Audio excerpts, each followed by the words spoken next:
All right, coming up next, it's a UFC heavyweight showdown.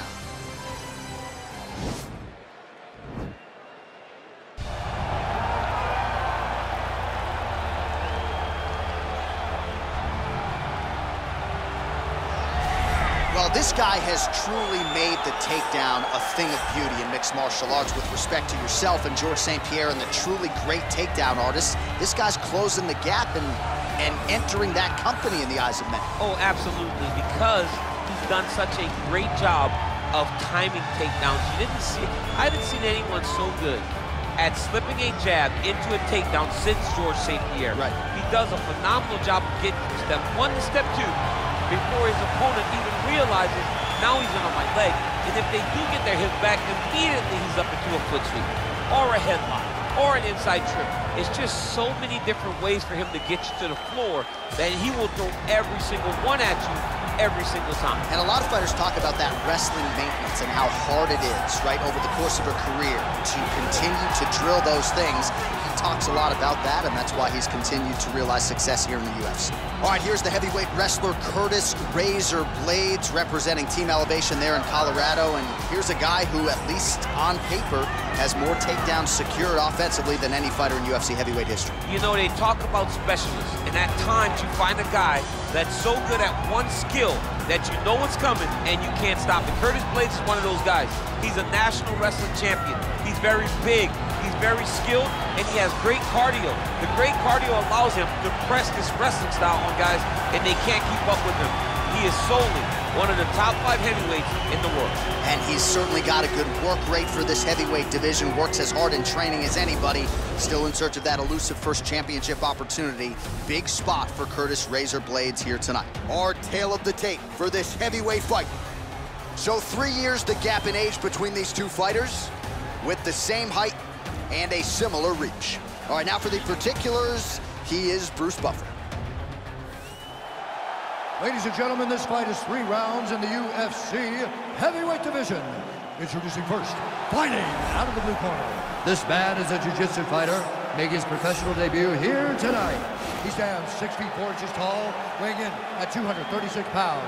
Fighting out of Salvador, Bahia, Brazil, Magnifico.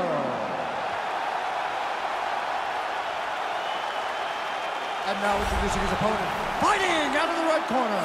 This man is a wrestler, holding a professional record of 17 wins, 4 losses, and 1 no contest. He stands 6 feet 4 inches tall, weighing in at 265 pounds.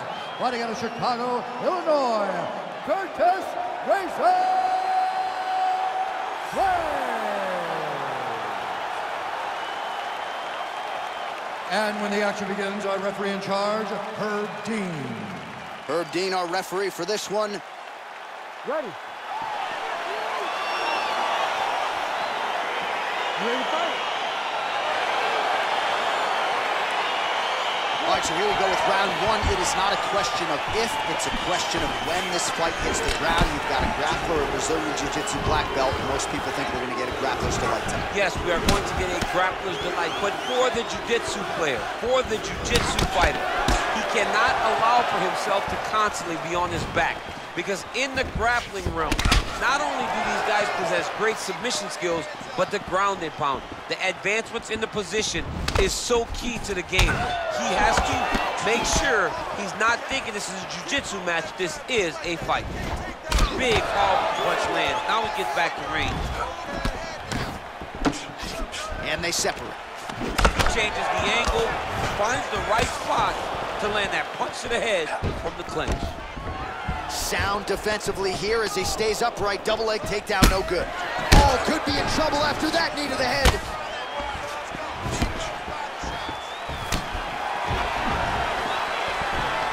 Blades' kick is blocked. Just over 3 minutes now to go. All right, he engages in the single collar tie. Man, striking class is in session. Beautiful punch there. Great job landing. What a damaging punch. Oh, nice jab.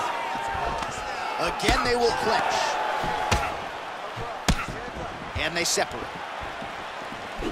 Oh, it's a beautiful kick right there. I don't know if you've ever been kicked by a mule. Probably feels something like that. It has to. This guy is landing this kick with so much force. right, he engages in a single collar tie here. And he landed the right hand there. 3 minutes have elapsed here in round one. Ooh, that uppercut landed for him. Oh, straight right. So just over 20 total strikes have landed for Curtis Blaydes.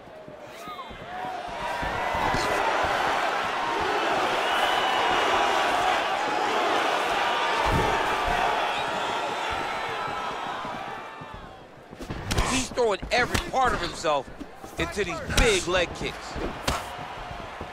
Nice punch there. Under a minute now to go. You gotta check these low leg kicks. Ooh. All right, single collar tie now. Big left hook coming, it's blocked. Oh, nice jab by him there, and I guess on the other side, hard to get your offense going when your head keeps getting snapped back like a Pez dispenser. Every time he tries to go forward and use his own offense, the jab is stopping him in his tracks. He's doing a great job of fighting behind him. Round two next. All right, so we now look back at some of the action from that previous round, DC. A lot of good highlights on both sides. I mean, a lot of good highlights from both competitors. They both should be very proud of what they accomplished. But I'm telling you, man, I'm not sure they can keep this up. If they land at this clip for another 5 minutes, somebody's going to sleep.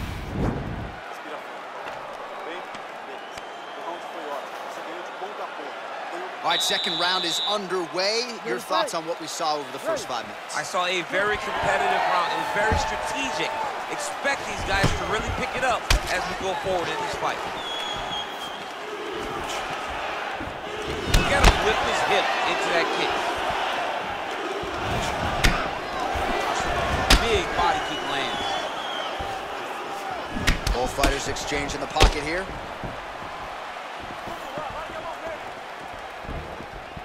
Big punch lands over the top. How's he gonna follow this one up?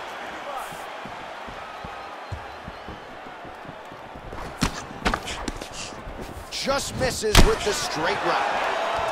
Oh, and there's a takedown attempt. Not a great entry there, DC. Not a great entry. He showed everything he was gonna do. He didn't hide his takedown. You knew from the moment this fight started, he was gonna go get a shot off. The opponent was ready, and he defended it perfectly. Look at him drive his shin into his opponent's body with that body kick. Beautiful level change, leads to the takedown.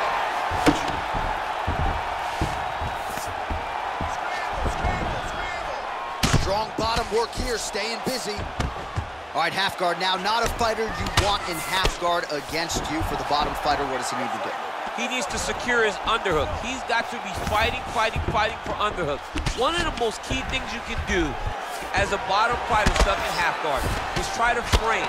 You frame and push your opponent away from you. By pushing him away from you, he will then want to come back into you. Right. It's like when I push you back, you want to go forward. So as he comes forward, hand goes off the face, let it slip into an underhook, build up to your elbow, then go chase your single leg. This is high-level grappling, John, from a Brazilian Jiu-Jitsu black belt named Daniel Cormier. Good fight here, under 2 to go. All right, north-south position here. We'll see if the crowd can be mature about this, DC.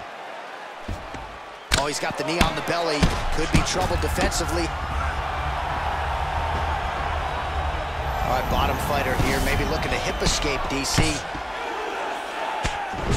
Oh, man, this ground and pound is good. Probably my favorite striking realm in MMA, and he's as good as it gets.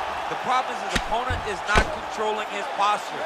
He's allowing his opponent to get up, and when he does, he creates distance and space to land these beautiful ground and pound combinations. Trying to set up a submission now. Attacking armbar. Oh, we're getting a finish here. And this might just be a matter of time.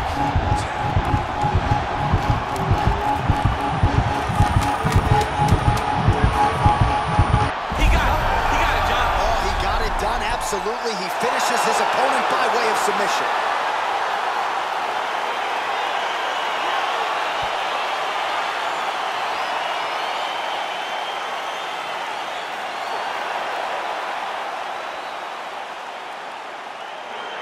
so there's the horn. Let us now look back at some of the action in that round, DC, and he had his takedown game going early and often. Yeah, he had it going great. I mean, he did a great job of finding his entries, rushing to his finishes before his opponent could react and defend him. He should be very proud of the work he did over the course of that last round. All right, so a wild round and a wild sequence there on the ground, DC. Talk us through the highlight. He's such a phenomenal grappler. I don't understand how people don't know that this guy wants to submit you. He is the best grappler, best submission specialist we've seen in a long time. Ladies and gentlemen, referee Herb Dean's going to stop this contest at 4 minutes, 50 seconds of round number 2. For the winner by submission, Magnifico! All right, so what a performance by this young man here tonight as he gets the win by way of submission.